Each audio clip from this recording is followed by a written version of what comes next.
Cet événement qui est réalisé, donc, qui s'appelle Tifaut. Tifaut en amazigh veut dire lumière, tout simplement. Donc Tifaut Rabat Digital Arts. C'est une première au Maroc et il est réalisé sous l'égide du ministère de la Jeunesse, de la Communication et de la Culture. Et donc en fait, c'est une première édition dans le cadre de Rabat Capitale de la culture africaine. Et cette première édition, elle propose un programme artistique d'œuvres numériques dans toutes les catégories.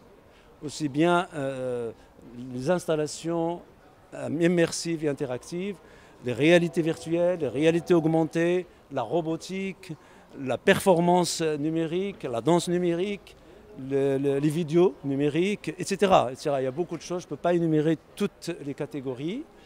Cet événement présente aussi, en plus du programme artistique, un programme pédagogique avec des workshops, des masterclass et un programme scientifique avec des conférences, des tables rondes.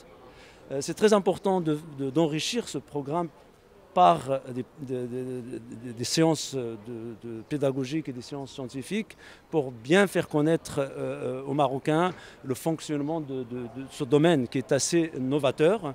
On a bien évidemment une offre artistique au Maroc dans tous les secteurs, cinéma, théâtre, peinture, etc. Le numérique est un peu en retard au niveau de l'offre des événements. C'est désormais chose faite avec ce festival que nous souhaiterions développer, éterniser quelque part, en tout cas réitérer jusqu'à nouvel ordre.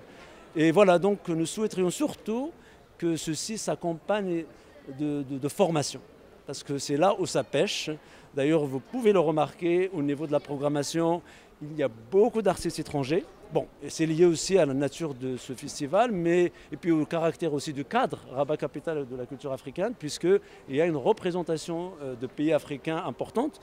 Sur 24 pays, on a quelque chose comme une bonne dizaine de pays africains. En plus de ça, les artistes des autres pays, ils ont la plupart du temps travaillé sur le thème africain.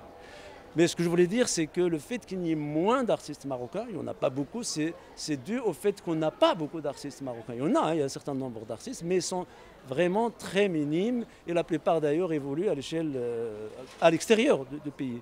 Donc on a tout intérêt au Maroc à investir aujourd'hui dans la formation des artistes parce que, étant dans ce domaine des arts numériques, on est souvent sollicité par des festivals de par le monde pour avoir des artistes marocains et malheureusement, on a du mal à leur proposer ou alors on leur propose toujours les mêmes.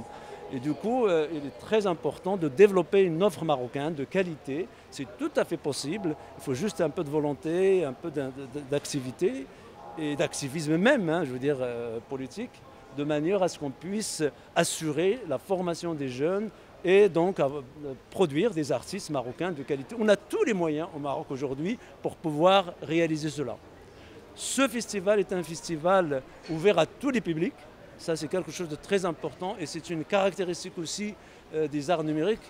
Contrairement à beaucoup d'autres secteurs de l'art, ce n'est pas du tout, contrairement à ce qui peut apparaître, un art élitiste. C'est un art qui peut intéresser les gens qui ne sont pas du tout au courant de comment ça fonctionne et qui peuvent y trouver leur compte. C'est un art qui s'adresse aussi aux enfants parce qu'il y a des aspects ludiques, on peut jouer avec les œuvres. C'est un art aussi qui s'intéresse aux spécialistes, puisque c'est un art de la recherche de pointe. Donc les gens qui sont dans le domaine de la recherche peuvent y trouver leur compte. Vous voyez que ce secteur artistique est un secteur qui offre plusieurs possibilités et qui s'adresse à un public très très élargi. Les jeunes, les femmes, les vieux, les hommes évidemment, tout le monde peut parfaitement, qu'on connaisse ou qu'on ne connaisse pas, on se laisse saisir, happé par les œuvres en mettant un casque, en rentrant dans une installation, en interagissant avec les œuvres. Vous allez voir qu'un certain nombre d'œuvres le prennent. Mais je vous invite d'ailleurs à expérimenter, à mettre le casque, à rentrer un peu dans ce monde-là pour l'Europe. Parce que là, quand on voit les choses comme ça, on n'a pas idée de ce qui se passe dans l'œuvre. Quand on met le casque, par exemple, de réalité virtuelle, on est complètement dans un autre monde. Quand on rentre dans une installation immersive, on est pris par la chose. Et du coup, même si on n'a pas de connaissances précises dans le domaine, rien que cette interaction avec l'œuvre peut parfaitement créer en nous des émotions, peut nous questionner, etc. Et c'est ça aussi le propre de l'art.